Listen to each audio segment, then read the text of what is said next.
No, thank you. I'm glad to be here, man. I just had my most rewarding gig ever. I just performed for the troops.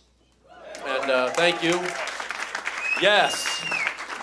And it was amazing, but just getting to the gig, that's the hard part. Just getting there. I had to go all the way from Los Angeles to San Diego, and rush hour. Come on, I think I deserve a medal.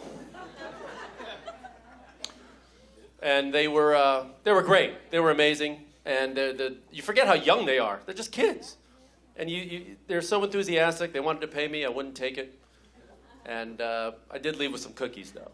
So, these were Girl Scout troops. Did I mention that? I probably should have. Heroes, every one of them. Heroes, every one. Never joined the Army myself. I tried, but the Army doctors said I had cowardice. And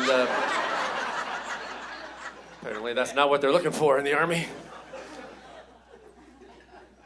No, actually, I spent all summer on a cruise ship in Alaska performing, so it's nice to talk to people who are not holding their own oxygen tanks.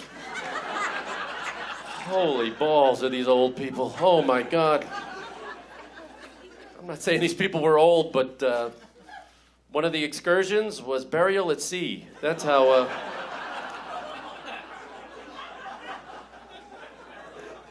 First prize in the trivia contest was a hip replacement. These were old people. I like Alaska. It's beautiful. It's very clean up there. It's like I have trouble breathing though, but I don't realize I've lived in LA so long, my lungs aren't used to all the air in the air up there. It's like doubled over. I said, what do you call this? Oxygen? I gotta suck a tailpipe just to feel normal. Rev it up! Oh yeah, that's the stuff. Weird people who live up there, man. They're an interesting bunch. You know who moves up to Alaska? People who think Idaho is too diverse. That's what...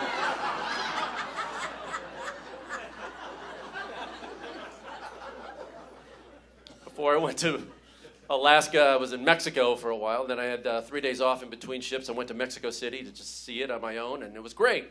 But everybody here was just so afraid. Don't go to Mexico City, man. I go, why? It's really spread out and crowded and the traffic and it's dangerous and you can't speak English. I go, yeah, I live in LA. You just described every day of my life. Ooh, don't tell me, are there Mexicans everywhere? Wow, what's that like? Ooh, what do you call this, a taco? Am I saying that right? Interesting. It's no big deal. Lived in LA for 20 years. You know what's a culture shock to me? Vermont. That's a culture shock.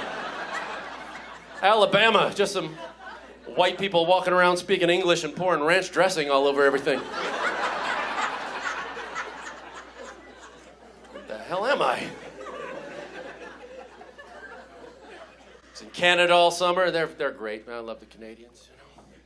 Nicest people in the world. I was in the Vancouver airport. I asked a Canadian guy to look over my bags while I went to the bathroom. I came back. He ironed my shirts. The nicest people. He was talking about immigration, I don't know. These Canadians come over in a very sneaky way. They send over a few good ones first to make us like them. It's like, ooh, here's a Michael J. Fox, here's a Jim Carrey, and we're like, ooh, we like these people. And then when you're not looking, pow, Justin Bieber, right in your face. Sneaky people. I had the national dish up there, poutine. If you don't know what this is, I could describe it to you. Imagine the last thing your doctor would ever recommend you eat, and then pour gravy on it. That's a pile of French fries with cheese, curds, and beef gravy. Yeah. And if you order the deluxe, they just sprinkle the shredded remains of your cardiologist report right on it. Love them up there. So I gained weight all summer, I've tried every diet in LA. Karen was she's a vegan. I tried being a vegan. That was a tough 15 minutes. It was horrible. Like she said, I couldn't figure out what to eat. As far as I could tell, a vegan can eat like chickpeas and cotton. That was it.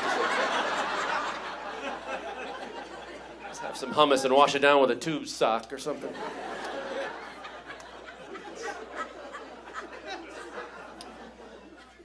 my friends have kids, so, they go to every party and everybody's showing photos of their kids on their phones. Look at my kid. And then you feel left out. So do what I do if you don't have kids. Just start showing them photos of single people stuff that they can't do anymore. It's like, ooh, here's a picture of me sleeping in on a weekend. What do you think of that? Here's me with white carpet. Yeah. Woo. Oh, here's my favorite one. This is me leaving a bad relationship and keeping my house.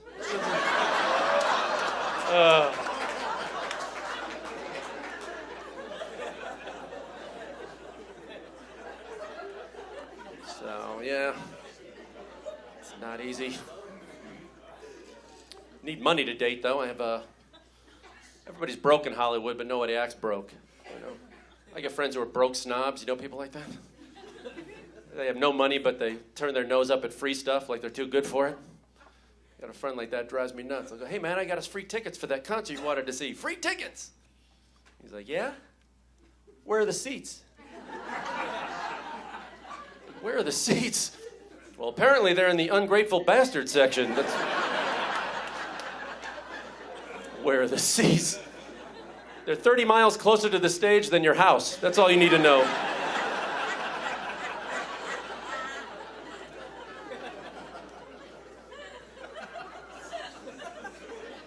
People are awful, man. When I got into this business, somebody told me I should incorporate myself, become a one-person corporation. So that's what I did. Became a one-person corporation. And then I was between gigs. I tried to get unemployment.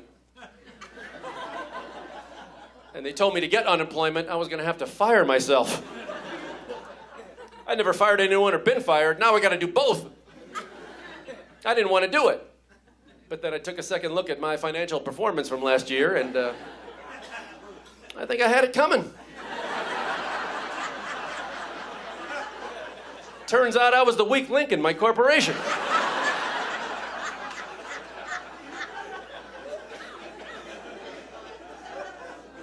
So I called myself into the home office in the kitchen. Apparently there have been rumors going around that this was going to go down. Rumors of me showing up late and sexual harassment. They can't prove that, though. And then I did it. I let myself go. And I didn't take it well, I'll be honest with you. I'm not proud of this, but on the way out, I stole some stuff. I did.